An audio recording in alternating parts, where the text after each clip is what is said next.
The morning sun cast long shadows across the entrance of Riverside Military Base as Colonel Sarah Mitchell pulled her modest sedan into the visitors' parking area. She had deliberately chosen to arrive without fanfare, wanting to observe the base operations in their natural state before officially taking command. The drive from Washington had been long, giving her plenty of time to think about the challenges ahead. At 42, she was one of the youngest base commanders in the region, and she knew that her appointment had raised eyebrows among the old guard.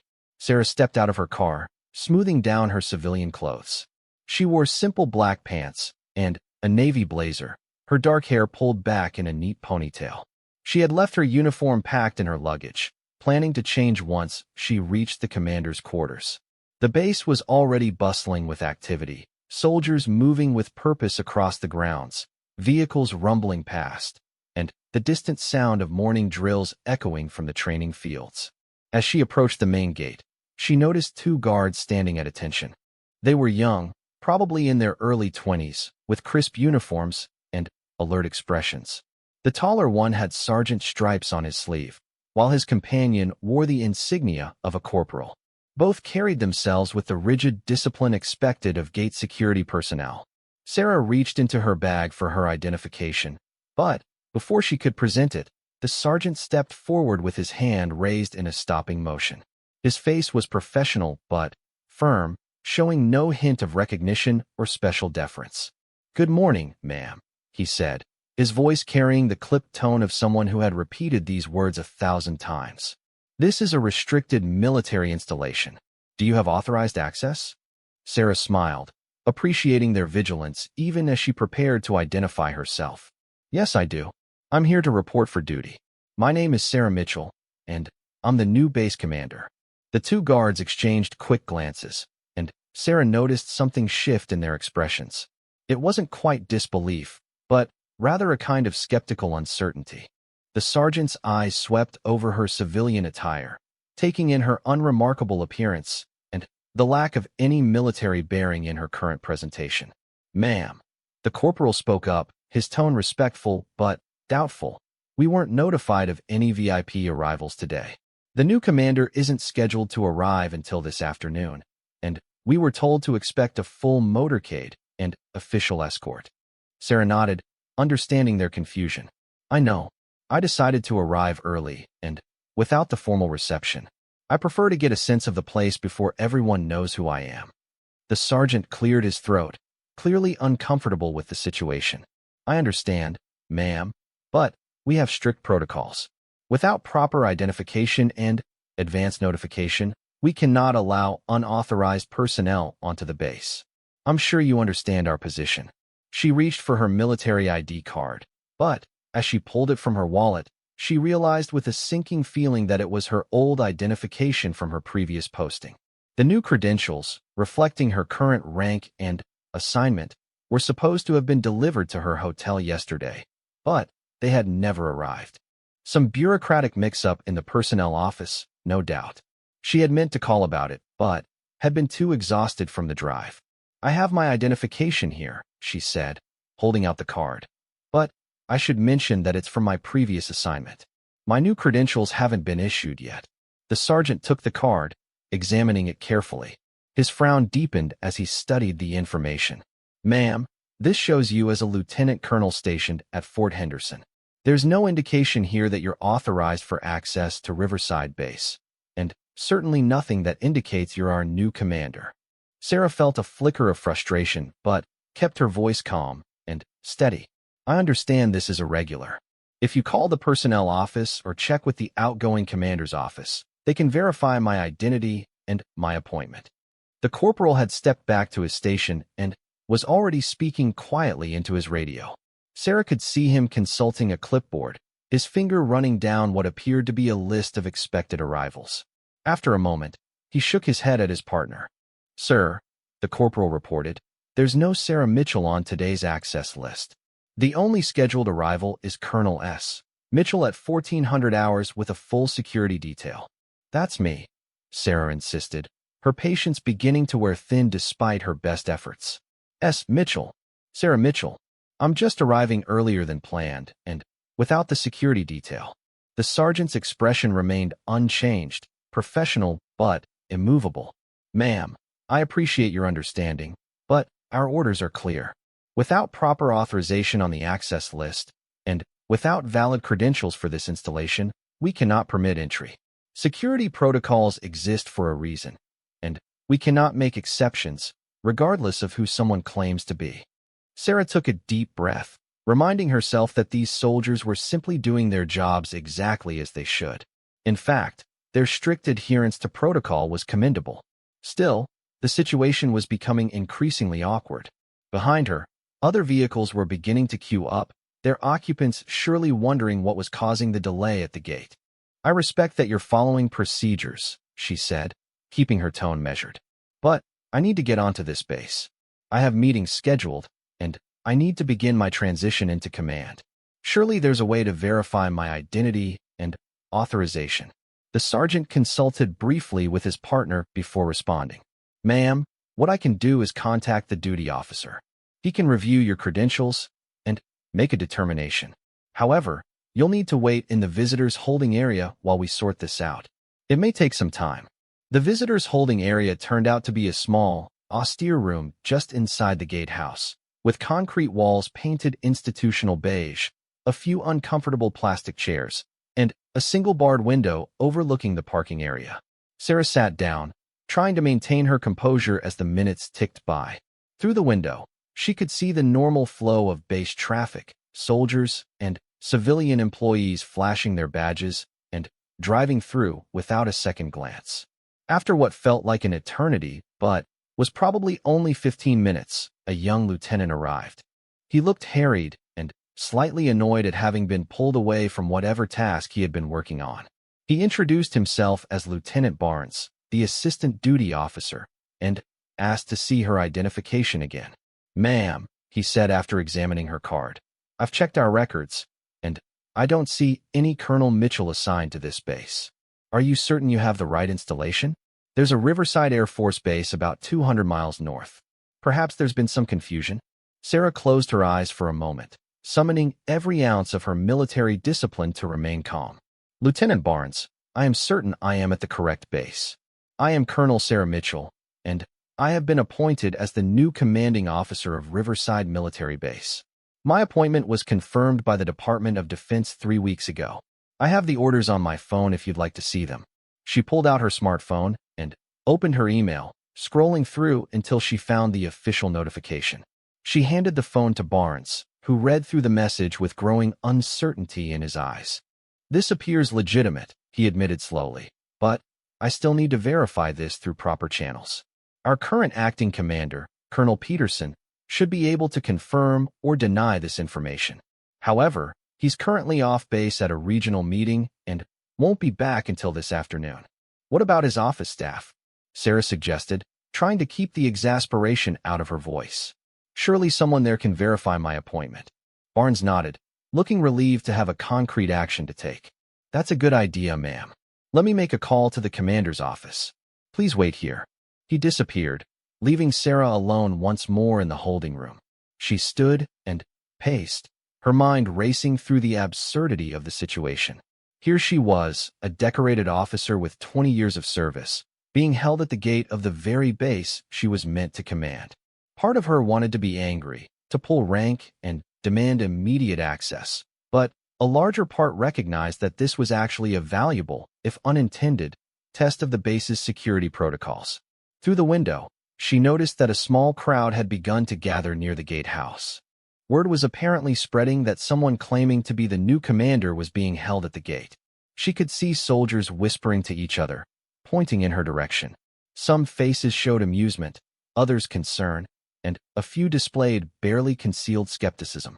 Lieutenant Barnes returned after another long wait, and this time his expression was even more troubled. "Ma'am, I spoke with the secretary in the commander's office. She confirms that a Colonel S. Mitchell is scheduled to assume command today, but she's never met Colonel Mitchell personally. She says all the paperwork and communication have been handled through official channels and intermediaries. Without being able to visually confirm your identity or access your new credentials, she's not comfortable authorizing your entry." Sarah stared at him in disbelief. You're telling me that the commander's own office can't verify the identity of the incoming commander? It's not that they can't, ma'am, Barnes explained, clearly uncomfortable. It's that they won't, not without proper procedures being followed. There have been security incidents at other installations, people impersonating officers to gain access. The protocols are strict for a reason. She understood the logic, even as frustration mounted. Then, what do you propose? I can't simply sit here all day waiting for Colonel Peterson to return. Barnes shifted his weight from foot to foot. I've contacted the base provost marshal. Captain Rodriguez is on his way. He has the authority to make decisions regarding security exceptions. He should be here within the next 10 minutes. True to Barnes's word, a sharp-featured officer in his mid-30s arrived shortly thereafter. Captain Rodriguez had the alert, suspicious demeanor of a career security specialist. He introduced himself formally and asked Sarah to once again explain her situation and present whatever identification and documentation she possessed. Sarah went through the entire story again, showing him her old ID card, the email confirmation of her appointment, and even pulling up news articles on her phone about her appointment that had been published in military journals. Rodriguez listened carefully, his expression neutral and unreadable. Colonel Mitchell, he said when she had finished, I don't doubt that you are who you say you are. However, I'm sure you understand that I cannot make that determination based solely on what you've shown me. Anyone with basic technical skills could fabricate emails and documents. Your identification card is genuine, but it's from a different posting. Without your new credentials, or someone who can personally vouch for your identity, my hands are tied. Then, find someone who knows me, Sarah said, her voice taking on an edge despite her best efforts. Contact Fort Henderson. Contact the Pentagon.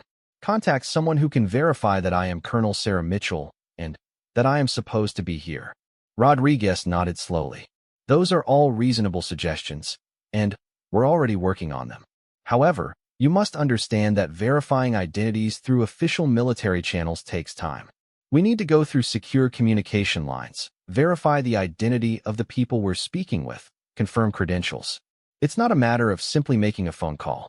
We could potentially have confirmation within a few hours. A few hours?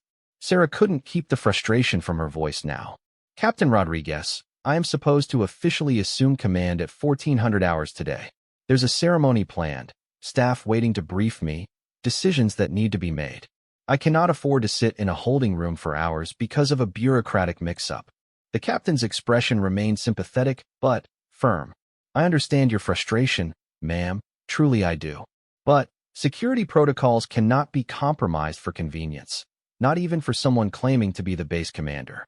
In fact, especially not for someone claiming to be the base commander. If we simply waved you through because you insisted you were important, what kind of message would that send about our security posture? Sarah knew he was right, which only made the situation more maddening. She sat back down heavily in one of the plastic chairs, trying to think through her options. She could continue to wait, hoping that the verification process would move quickly. She could call contacts in Washington, though that felt like an overreaction and would certainly create the wrong impression for her first day.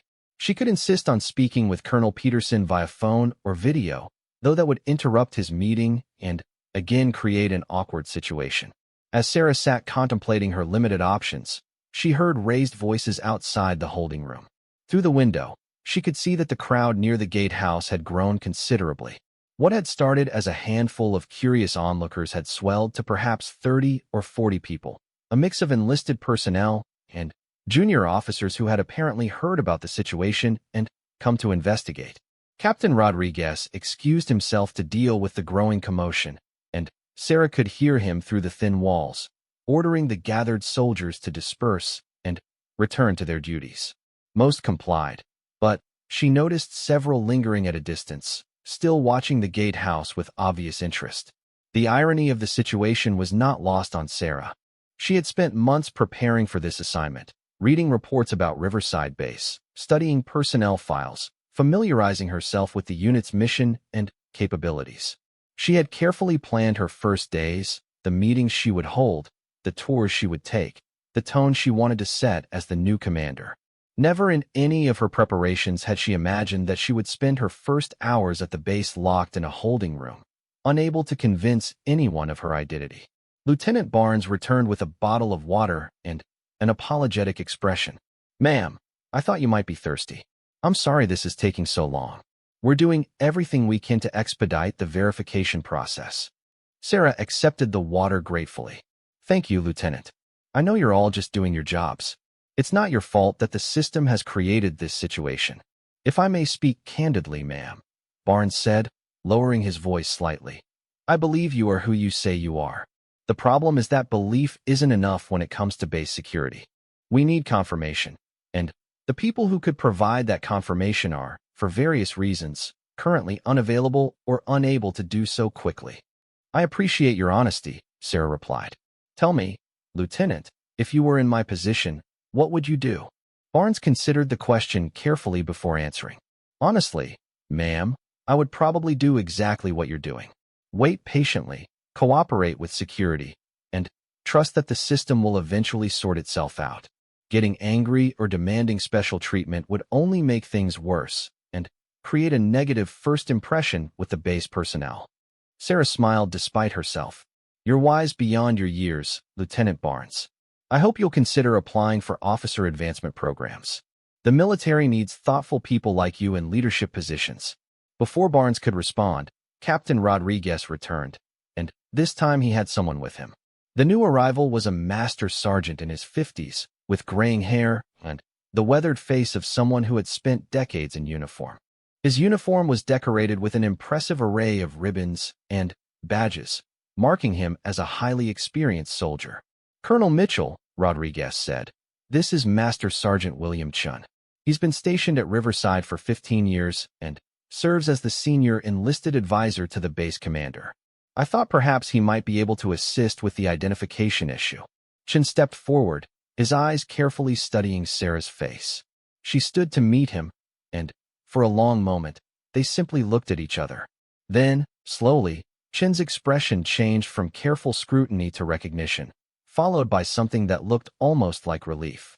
"Colonel Mitchell," he said, and there was warmth in his voice now. "I remember you.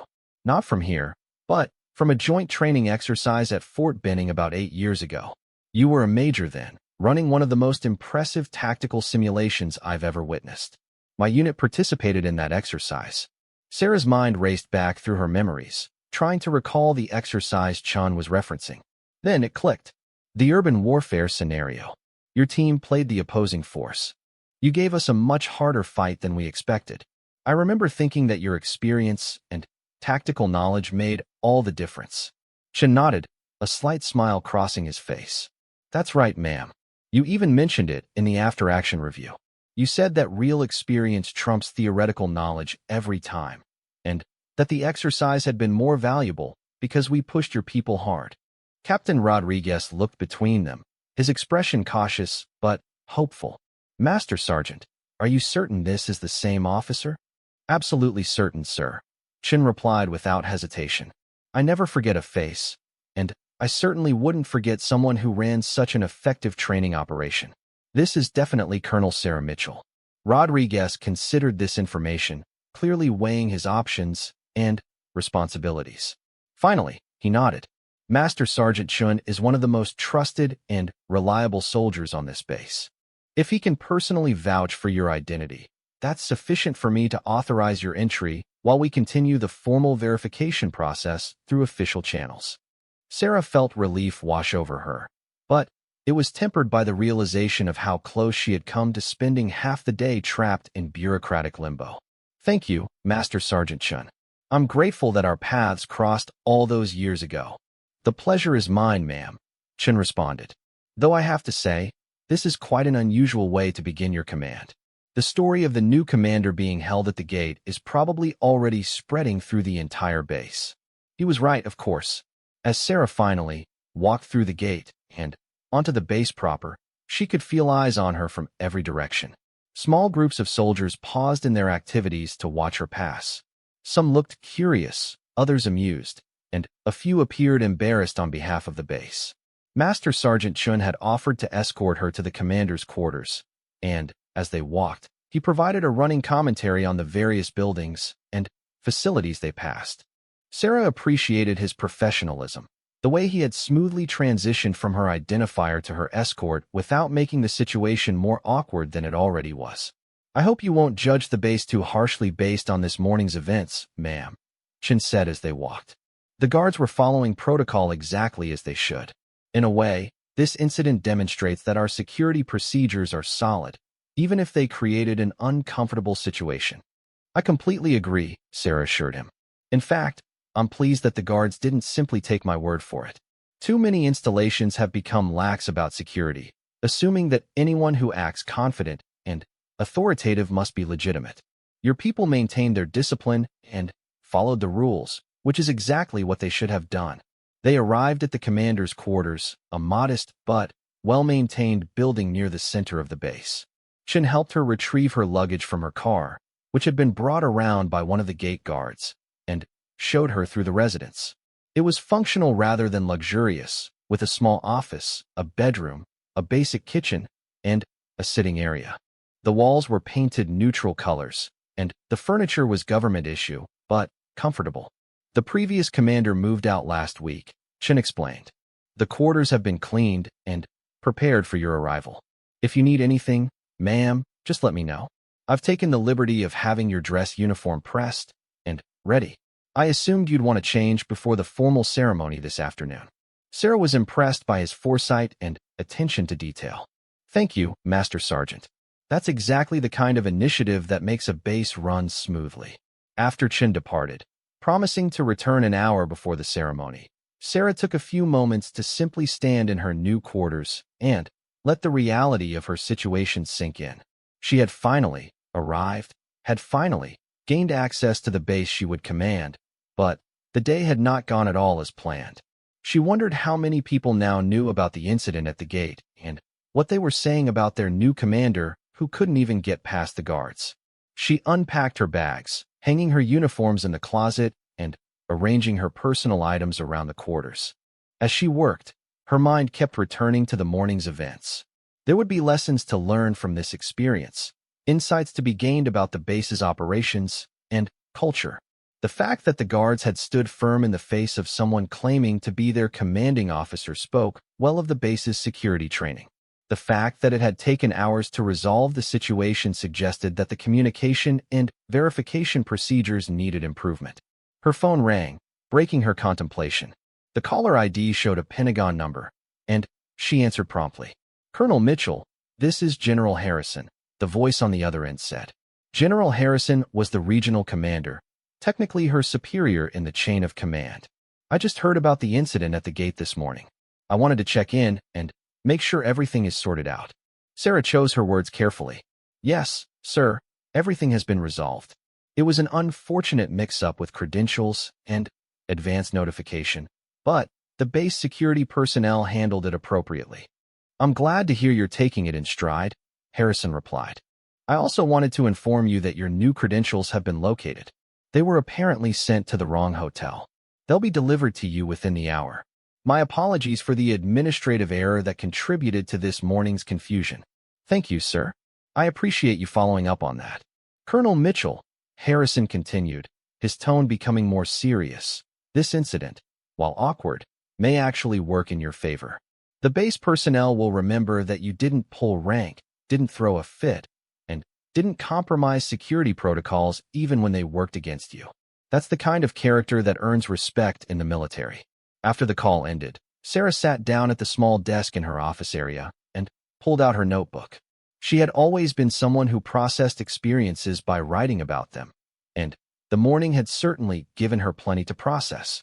She began making notes, not about her frustration or embarrassment, but about what she had observed and what it revealed about the base. The guards at the gate had been professional and well-trained, never wavering from their protocols even when faced with someone claiming high authority. That suggested good leadership among the security forces. Lieutenant Barnes had been thoughtful and diplomatic, showing both respect for authority and commitment to procedure. Captain Rodriguez had been appropriately cautious while also being creative in finding solutions. Master Sergeant Chun had been knowledgeable, helpful, and had likely saved her from spending many more hours in bureaucratic limbo. All of these observations told her something important about Riverside Base. The personnel were disciplined, trained, and took their responsibilities seriously. If there were problems to address, and she knew there would be because every military installation had areas needing improvement, at least she would be working with a solid foundation. A knock at the door interrupted her writing. She opened it to find a young corporal standing at attention, holding a large envelope. "Colonel Mitchell, ma'am," the corporal said crisply. "I have your credentials from the Pentagon. They asked me to deliver them personally and confirm receipt." Sarah took the envelope, signed the delivery confirmation, and examined the contents. Everything was there, her new identification card showing her current rank and assignment to Riverside Base, her access credentials, even a new security badge with a photo that must have been pulled from her personnel file. "Thank you, Corporal," she said. "Tell me, has word spread around the base about this morning's incident?" The corporal's professional demeanor cracked slightly, and he allowed himself a small smile. "Yes, ma'am. Pretty much everyone knows that the new commander got stopped at the gate. If I may say so, ma'am, most people think it's kind of funny, but in a good way. Shows that security actually works around here." Sarah laughed, appreciating his honesty. "I suppose that's one way to look at it. What's your name, Corporal?" "Jackson, ma'am. Corporal David Jackson." "Well, Corporal Jackson, I hope this morning's comedy of errors hasn't given everyone the wrong impression about their new commander." Jackson shook his head. "No, ma'am. If anything, people are saying it takes guts to show up without all the usual fanfare and VIP treatment.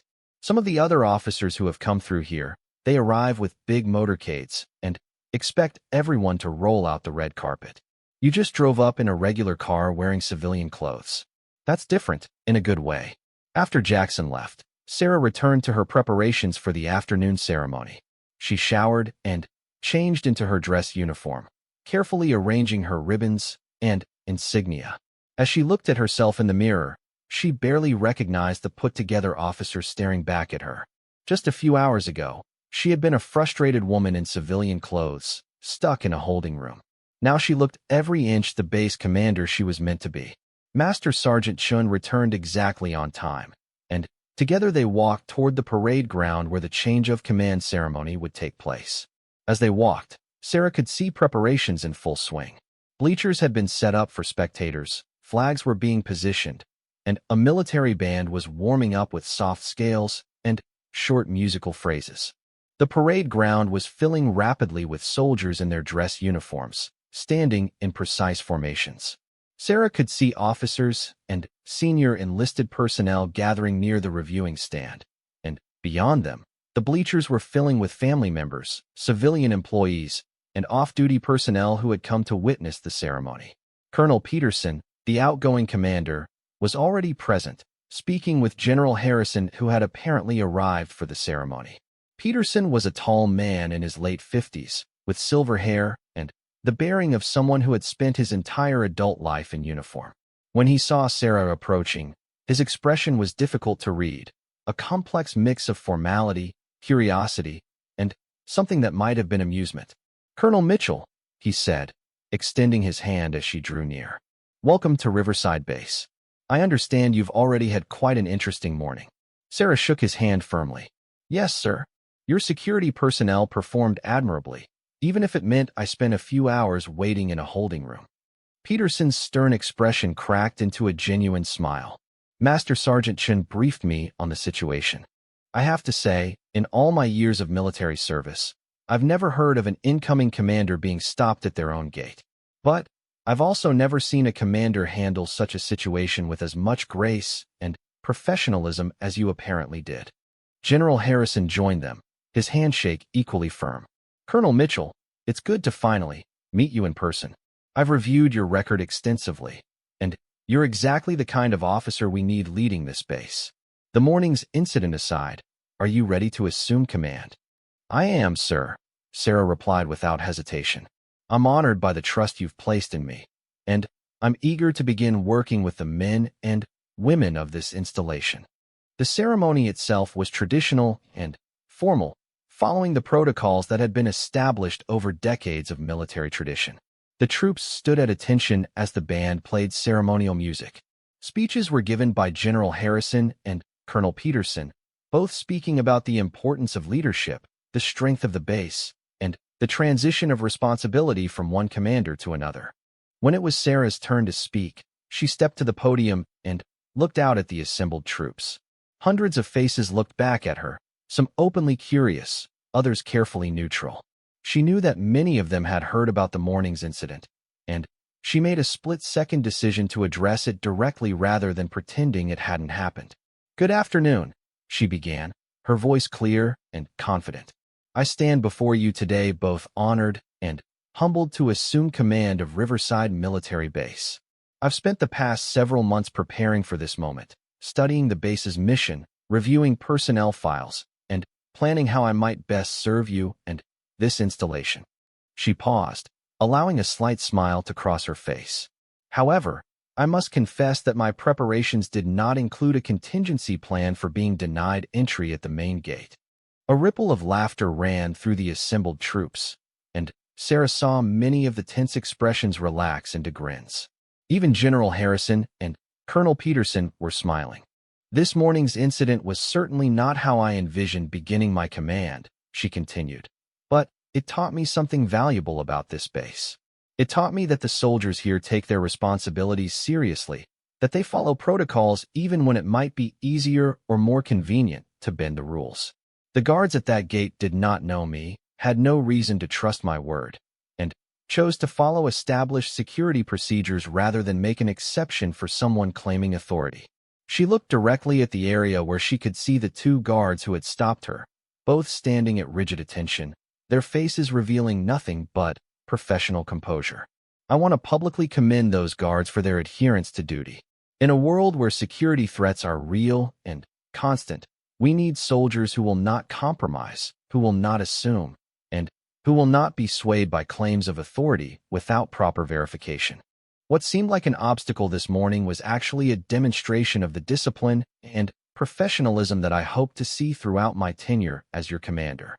The assembled troops responded with applause, and Sarah noticed that many were now looking at the guards with expressions of respect rather than amusement.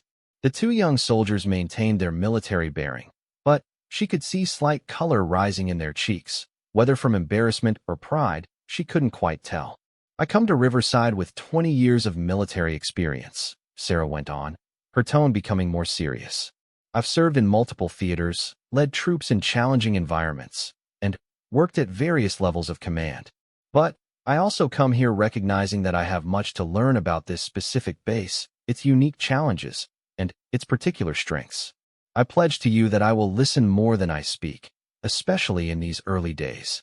I will seek to understand before I seek to change. And I will always remember that leadership is not about asserting authority, but about serving those who serve." She concluded her speech with traditional remarks about duty, honor, and commitment, and then the formal transfer of command took place.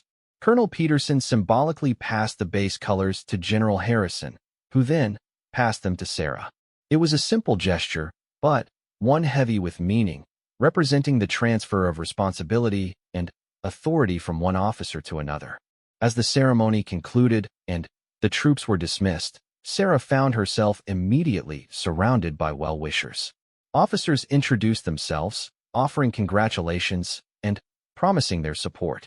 Senior enlisted personnel approached to pay their respects. Civilian employees who worked on the base came forward to shake her hand and welcome her. Among the crowd, Sarah noticed the two guards from the morning, still maintaining a respectful distance. She excused herself from a conversation with one of the department heads and approached them directly.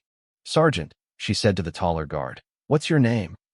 "Sergeant Michael Torres, ma'am," he replied, standing at perfect attention. "And you?" she asked the corporal. "Corporal James Mitchell, ma'am." "No relation, I assume," he added with the slightest hint of a smile. Sarah laughed. "No relation that I'm aware of. Sergeant Torres, Corporal Mitchell, I meant what I said in my speech. You two did exactly what you should have done this morning. In fact, I'm going to personally recommend both of you for commendations for your adherence to security protocols." Torres looked stunned. "Ma'am, that's not necessary. We were just doing our jobs." "Exactly," Sarah replied. "And, in today's military, properly doing one's job, especially when it might be easier to take shortcuts, deserves recognition. You'll be hearing from me again about this." As the reception continued, Master Sergeant Chun appeared at her elbow with a tablet computer. "Ma'am, I've compiled a briefing schedule for your first week. There are department heads waiting to present their operational status, facility tours scheduled, and several issues that require command decision. When would you like to begin?" Sarah glanced at her watch. The ceremony had run longer than scheduled, and it was now late afternoon. "Let's start tomorrow morning at 0600. I'd like to begin with a tour of the base facilities, starting with the areas that most personnel don't usually see: the motor pool, maintenance facilities, supply warehouses. I want to understand how this base functions at its most basic level before I start making decisions about operations." Chun made notes on his tablet. "Very good, ma'am. I'll inform the relevant department heads. They'll be pleased that you want to see their operations first. Usually new commanders start with the flashy stuff, the training facilities, and tactical operations center. Those are important too," Sarah acknowledged. "But I've learned that you can tell more about an organization by looking at how it handles the unglamorous but essential work. A base with well-maintained vehicles, organized supplies, and efficient maintenance procedures is a base that takes care of its people and its mission." As the reception finally wound down and the parade ground began to empty, Colonel Peterson approached for a final conversation before his departure. "Colonel Mitchell, I'm leaving this base in good hands. The morning's incident, and particularly the way you handled it, tells me that you have the temperament and judgment needed for this command." "Thank you, sir," Sarah replied. "I'm grateful for the foundation you've built here. It's clear that you've led this base well." Peterson shook his head slightly. "I've done my best, but every commander has their own style, their own priorities. You'll find things that need changing, areas that need improvement. Don't hesitate to make those changes just because that's how I did things. This is your command now, and you need to lead it in the way that makes sense to you." After Peterson left, Sarah stood alone on the parade ground for a few minutes, watching the sun begin to sink toward the horizon. The day had certainly not gone as planned, but perhaps that was fitting.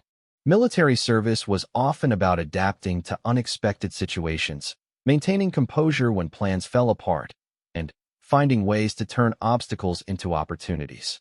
Her phone buzzed with an incoming text message. It was from her daughter, Emma, who was finishing her sophomore year at college.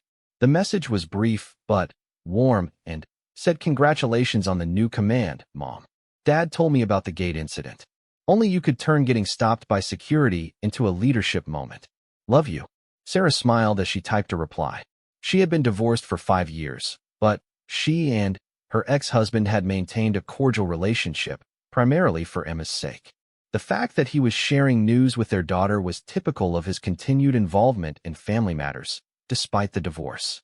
As darkness began to fall, Sarah walked back to the commander's quarters, accompanied by a security escort that Master Sergeant Chun had quietly arranged. The base was transitioning to its night operations, with different rhythms and different personnel taking over from the day shift. Lights were coming on in buildings across the installation, and she could hear the sounds of evening formations and duty changes. Inside her quarters, Sarah changed out of her dress uniform and into comfortable civilian clothes. She made herself a simple dinner from the groceries that had been stocked in her kitchen, another thoughtful touch presumably arranged by Chun or his staff. As she ate, she reviewed the briefing materials that had been left for her, getting her first detailed look at the base's current operational status, personnel strength, budget situation, and ongoing challenges. The picture that emerged was of a base that was generally well-run, but facing several significant issues. Maintenance backlogs were growing due to budget constraints. Personnel retention rates were lower than desired, particularly among mid-career enlisted personnel. Training facilities needed modernization. There were ongoing discussions about potential base realignment that could affect the installation's future mission and size. These were not insurmountable problems, but they would require careful attention, strategic thinking, and probably some difficult decisions.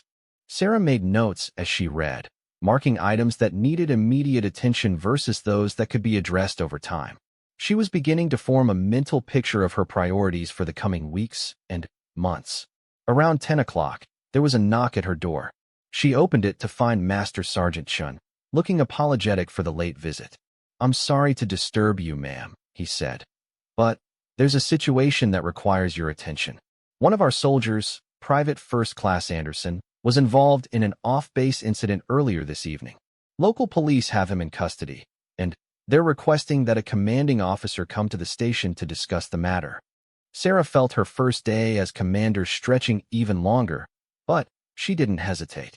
"Give me 5 minutes to change back into uniform. What are the details of the incident?" According to the initial report, Anderson was involved in an altercation at a bar in town. No one was seriously injured, but there are questions about who started the fight and whether charges will be filed. The police are being professional about it, but they want to discuss military justice procedures and coordinate their response with ours. Sarah quickly changed uniforms, and Chin drove her to the local police station.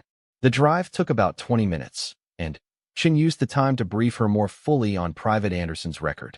He was a 20-year-old soldier, good performance ratings, no prior disciplinary issues, generally considered reliable and responsible.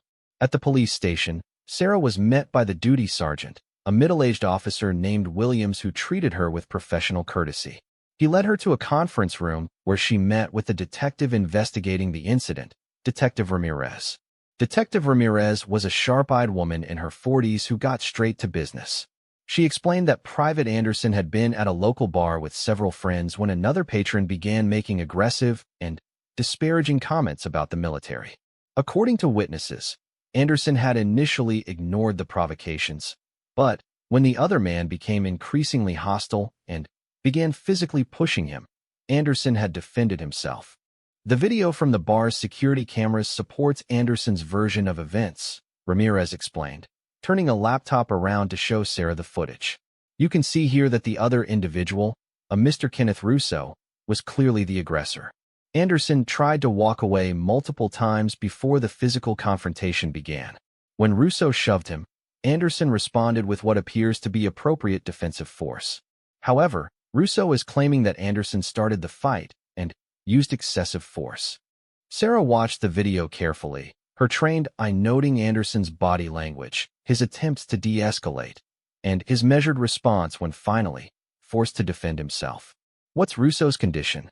"Minor bruises, nothing serious," Ramirez replied. "He's being treated at the local hospital as a precaution, but the doctors say he'll be fine. However, he's threatening to file assault charges and is talking about suing both Anderson and the military." Sarah leaned back in her chair, thinking through the situation. "Detective, based on what I've seen in that video, it appears that Private Anderson acted in self-defense and showed considerable restraint. However, I understand that the local authorities need to conduct their own investigation. What do you need from me?" Ramirez appreciated the straightforward approach. "Honestly, Colonel, I'm satisfied that Anderson was defending himself. However, given Russo's threats of legal action, I wanted to coordinate with you about how to handle this. In the past, we've had situations where military and civilian justice systems ended up working at cross purposes, which helped no one." "I agree that coordination is essential," Sarah replied. "Here's what I propose from the military side. We will conduct our own investigation of the incident in cooperation with your department. If your investigation confirms what the video appears to show, that Anderson acted in self-defense, then I will not pursue disciplinary action against him through military channels. However, I will require him to complete additional training on conflict de-escalation and representing the military in public settings." Ramirez nodded approvingly. "That seems fair and reasonable. I'll include your comments in my report. As for Russo, we're going to strongly encourage him to drop any talk of filing charges, given what the video shows. If he persists, we may actually file charges against him for initiating the assault." After about an hour of discussion and coordination, Sarah was allowed to speak with Private Anderson. He was a young man with close-cropped hair and the lean build of someone who took physical fitness seriously. His face showed embarrassment and worry as he stood at attention when Sarah entered the room. "At ease, Private," Sarah said, taking a seat across from him. "I've reviewed the security footage and spoken with the detective. I understand what happened tonight." "Ma'am, I'm sorry," Anderson began, his words tumbling out quickly. "I know I shouldn't have been in that situation. I tried to leave, I really did, but The guy wouldn't back off. I didn't want to fight, but when he pushed me, I just reacted. Private Anderson, Sarah interrupted gently. From what I've seen, you handled a difficult situation about as well as could be expected. You attempted to de-escalate. You tried to remove yourself from the confrontation, and you only used force when you were physically attacked. That said, we're going to have some conversations about better ways to handle these situations in the future. Relief flooded Anderson's face. Yes, ma'am. Thank you, ma'am. I was worried that this might end my military career. Your career is not in jeopardy over this incident, Sarah assured him. However, I want you to understand something important. When you wear the uniform, even when you're off duty and out of uniform, you represent this base and the military as a whole. People watch how soldiers behave, and they form opinions about all of us based on the actions of individuals. You need to be even more careful than civilian citizens about avoiding confrontations. I understand, ma'am. It won't happen again. Sarah stood, and Anderson quickly came back to attention. Master Sergeant Chun will arrange for someone to pick you up and return you to base. Get some rest. Tomorrow, report to my office at 0900. We'll discuss this further and outline the additional training you'll complete. As Sarah and Chun drove back to the base, Chun commented on her handling of the situation. If you don't mind me saying so, ma'am, that was well done. Some commanders would have thrown the book at Anderson just to avoid any potential controversy. You took the time to understand what actually happened and made a fair decision. I've been in the military long enough to know that soldiers are human beings, not robots, Sarah replied. They make mistakes, they encounter difficult situations, and sometimes they're forced to make split-second decisions. What matters is whether they tried to do the right thing and whether they learned from the experience. Anderson did nothing wrong tonight, based on what I saw, and I'm not going to punish him for defending himself.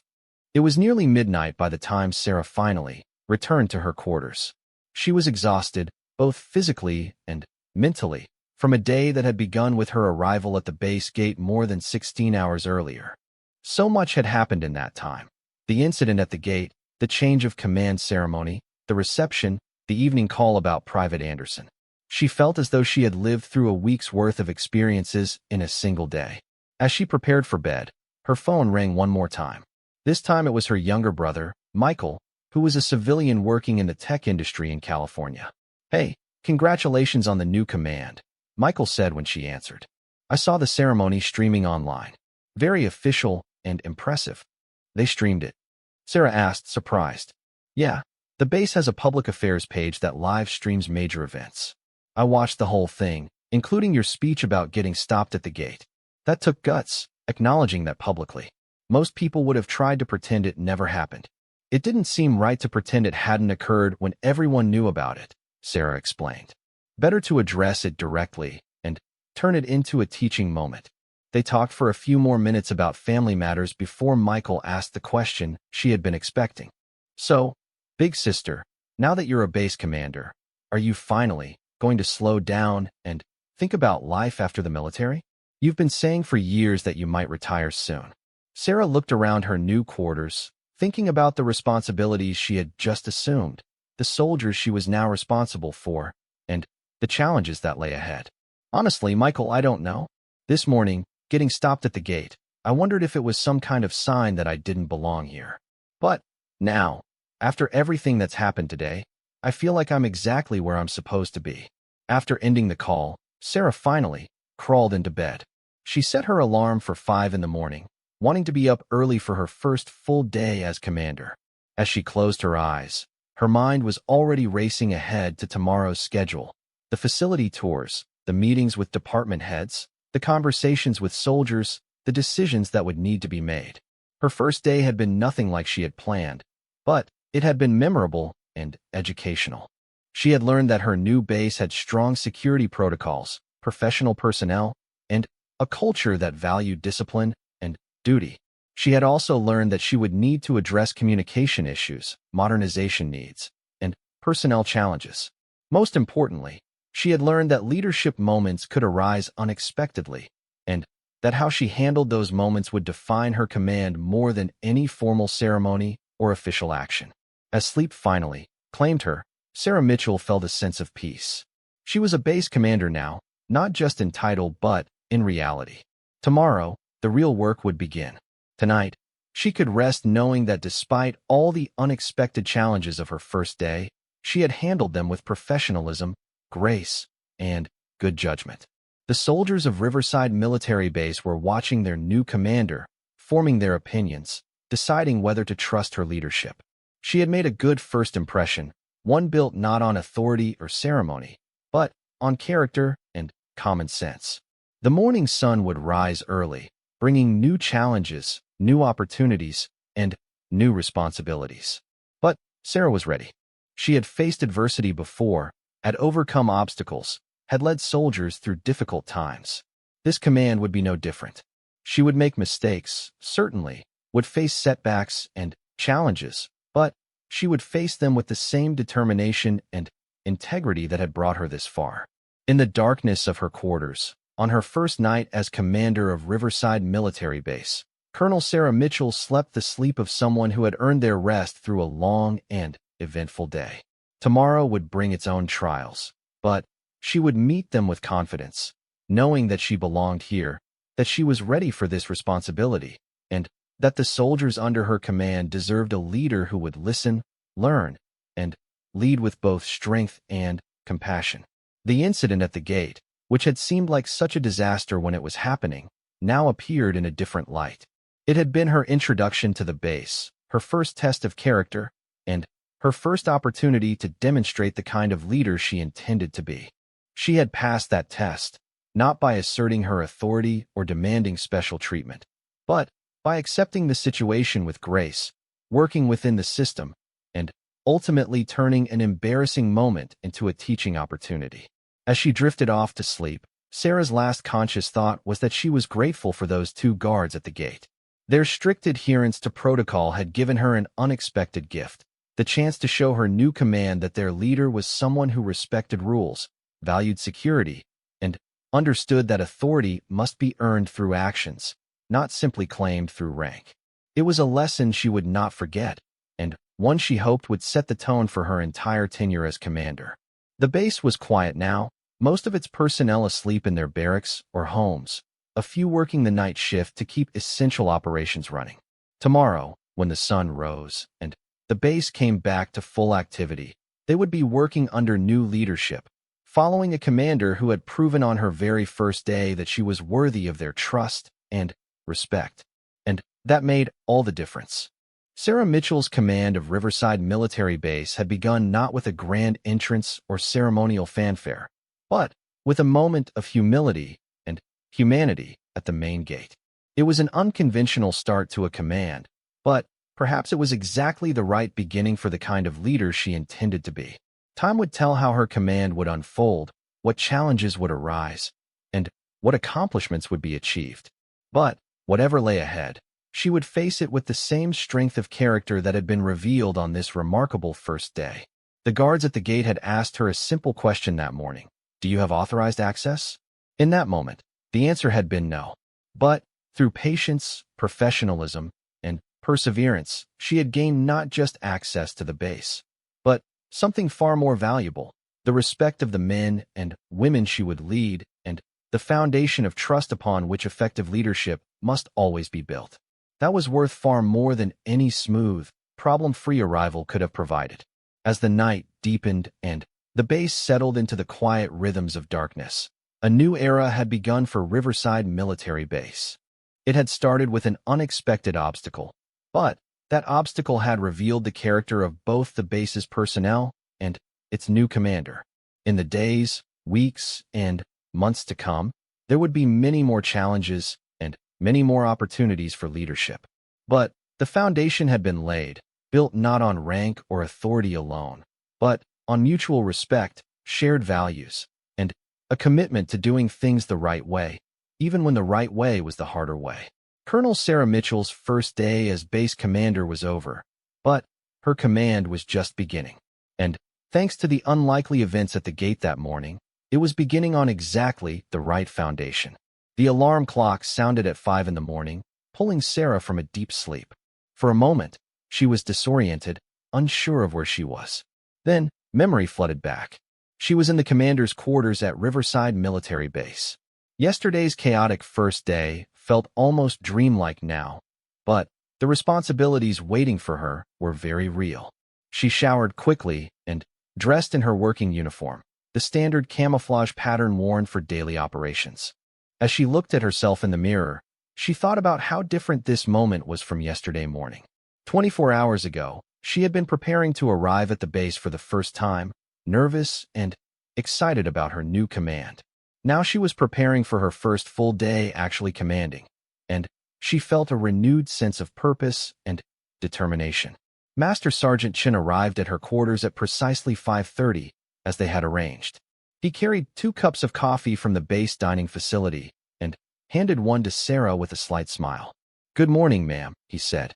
"I thought you might need this after yesterday's marathon day. I've confirmed all your appointments for today, starting with the motor pool tour at 0600. Sarah accepted the coffee gratefully.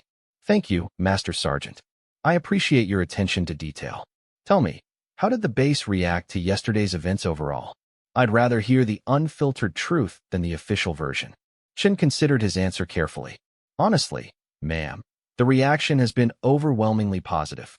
The story of you being stopped at the gate has spread through the entire base, as I predicted it would. But instead of seeing it as an embarrassment, most personnel see it as evidence that security protocols are actually enforced here, even for the commander herself. Your speech at the ceremony where you praised the guards rather than criticizing them made a strong impression. People are saying that you're different from typical commanders." "Different how?" Sarah asked, genuinely curious. "More approachable, more willing to acknowledge when things don't go perfectly, more interested in substance than appearances. Of course, you've only been here one day, so you're still very much being evaluated. But the initial impression is favorable." They walked together through the cool morning air toward the motor pool, arriving just as the facility was coming to life for the day. The motor pool was a large complex of garages, maintenance bays, and parking areas where the base's vehicles were stored and serviced. The officer in charge, Captain Lisa Martinez, was waiting to greet them. Martinez was in her early 30s, with grease-stained hands that testified to her habit of working alongside her mechanics rather than simply supervising from an office. She gave Sarah a quick tour of the facilities, pointing out both the strengths and weaknesses of her operation. "We're currently maintaining about 250 vehicles," Martinez explained as they walked through one of the maintenance bays. "Everything from small utility vehicles to heavy cargo trucks. Our biggest challenge is parts availability. Budget cuts have meant longer lead times for replacement parts, which means vehicles sit waiting for repairs longer than they should." Sarah stopped to examine a truck that was up on a lift, its engine partially disassembled. "How is this affecting operational readiness?" "Significantly," Martinez admitted. "Right now, we have 37 vehicles out of service waiting for parts or major repairs. That's about 15% of our fleet. For routine operations, we can work around it. But if we were ever mobilized for an emergency or deployed, we'd be seriously short on transportation capability." Sarah made notes on a small pad she carried. "What would it take to get that number down to an acceptable level?"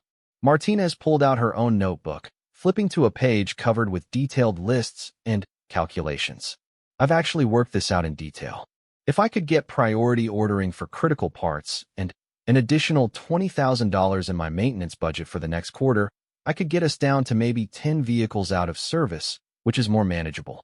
The problem is that every department has urgent needs, and the base budget is stretched thin."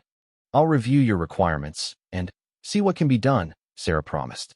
"In the meantime, keep detailed records of every delay caused by parts shortages. I want documentation that I can use when I push for additional funding from Regional Command." They continued the tour through the rest of the motor pool, and Sarah made a point of speaking with several of the mechanics working on various vehicles. She asked about their training, their challenges, and their suggestions for improvement. Some were shy and gave brief answers, but others opened up, clearly pleased that the new commander was taking an interest in their work. One mechanic, a specialist named Roberts, showed her a creative workaround he had developed for a recurring problem with one of the truck models. "The official repair procedure requires a specialized tool that costs about $3,000, Roberts explained. "But I figured out that you can do the same job with this modified socket wrench that costs about 40 bucks. I've taught the technique to the other mechanics, and we've saved thousands of dollars in tool costs. Sarah was impressed. Have you documented this procedure? This is exactly the kind of innovation that should be shared across the entire military. Roberts looked embarrassed. Well, ma'am, I wrote it up once and sent it to my supervisor, but I never heard anything back about it. Sarah turned to Captain Martinez. Captain, I want Roberts's procedure formally documented and submitted through proper channels for consideration as an approved alternative maintenance procedure. And I want to know why his initiative was ignored the first time. Martinez's face colored slightly. Yes, ma'am. I'll look into it immediately. The tour continued through the supply warehouses, where Sarah met with the supply officer, Lieutenant Marcus Thompson. The warehouses were vast, climate-controlled buildings filled with shelves and pallets of equipment, supplies, and spare parts. Thompson was a meticulous officer who seemed to know exactly where every item was stored and how many of each item were in stock. Our inventory management has improved significantly over the past year, Thompson reported as they walked between towering shelves. We've implemented a new digital tracking system that has reduced lost or misplaced items by about 60%. However, we're still dealing with legacy issues from before the new system was implemented. Sarah paused to examine a shelf that appeared to contain obsolete equipment. What are these items?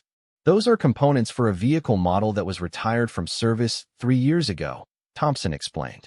We have about $50,000 worth of parts that are now essentially useless to us, but the bureaucratic process for disposing of them is incredibly slow and complicated. Why not offer them to other bases that might still have those vehicles in service? Sarah suggested. Thompson shook his head. We tried that, ma'am. The problem is that the transfer process requires so much paperwork and approval from so many different offices that most base commanders don't want to deal with it. It's easier for them to order new parts than to accept transfers of used inventory. Sarah made another note. That's a systemic problem that needs addressing at a higher level. In the meantime, document everything we have that's obsolete or surplus. I'm going to make this a priority issue when I meet with Regional Command next month. By mid-morning, Sarah had toured the maintenance facilities, supply warehouses, base hospital, and communications center. Everywhere she went, she asked questions, listened to concerns, and observed how the base actually functioned at its operational level. She was beginning to form a clear picture of Riverside's strengths and weaknesses. The base had dedicated, competent personnel who took pride in their work. The problems were mostly systemic, issues with budget allocation, bureaucratic procedures, and outdated equipment or infrastructure. These were challenges that could be addressed with time, effort, and strategic thinking, but they would require persistence and probably some political capital spent with higher headquarters. At noon, Sarah met with her senior staff for the first time in a formal setting. The conference room was filled with officers representing every major department on the base: operations, logistics, personnel, intelligence, communications, medical services, and more. They sat around a large table, some looking confident, others appearing nervous about meeting with their new commander for the first time. Sarah began the meeting with a simple statement. I want to start by thanking all of you for the work you do to keep this base functioning. I've spent the morning touring facilities and speaking with soldiers at every level, and I'm impressed by the dedication and professionalism I've seen. However, I've also identified several areas where we need to improve, and I'm going to need all of your help to address them. She spent the next hour outlining her initial observations and priorities.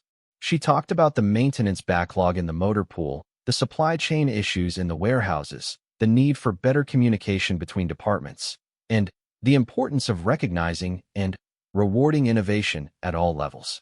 I know that every one of you has been doing your best with limited resources, she continued. I'm not here to criticize past decisions or assign blame for current problems. What I am here to do is work with you to find solutions. That means I need you to be honest with me about challenges in your areas, even when that honesty might be uncomfortable. I can't fix problems I don't know about. Major Robert Chun, the operations officer and no relation to Master Sergeant Chun, raised his hand. Ma'am, if I may speak candidly, One of our biggest challenges is that we're constantly being asked to do more with less. Every year, our mission requirements increase, but our budget and personnel remain static or decrease. At some point, something has to give. Sarah nodded. You're absolutely right, Major. That's a reality facing military installations across the country. What I need from each of you is a clear, prioritized list of what you absolutely must have to accomplish your core mission versus what you'd like to have if resources were unlimited. We need to be strategic about where we invest our limited resources to get the maximum operational benefit. The meeting continued for another hour, with each department head presenting a brief overview of their operations and key challenges. Sarah listened carefully, asked probing questions, and made extensive notes. By the end of the meeting, she had a much clearer understanding of the base's operational picture and what her priorities needed to be in the coming months. After lunch, Sarah had scheduled one-on-one meetings with several key personnel. The first was with Private Anderson, who arrived at her office exactly on time, looking nervous despite having been told the previous night that he wasn't in serious trouble. Private Anderson, Sarah began after he had taken a seat. I've reviewed the police reports and video footage from last night's incident, and I've also spoken with Detective Ramirez.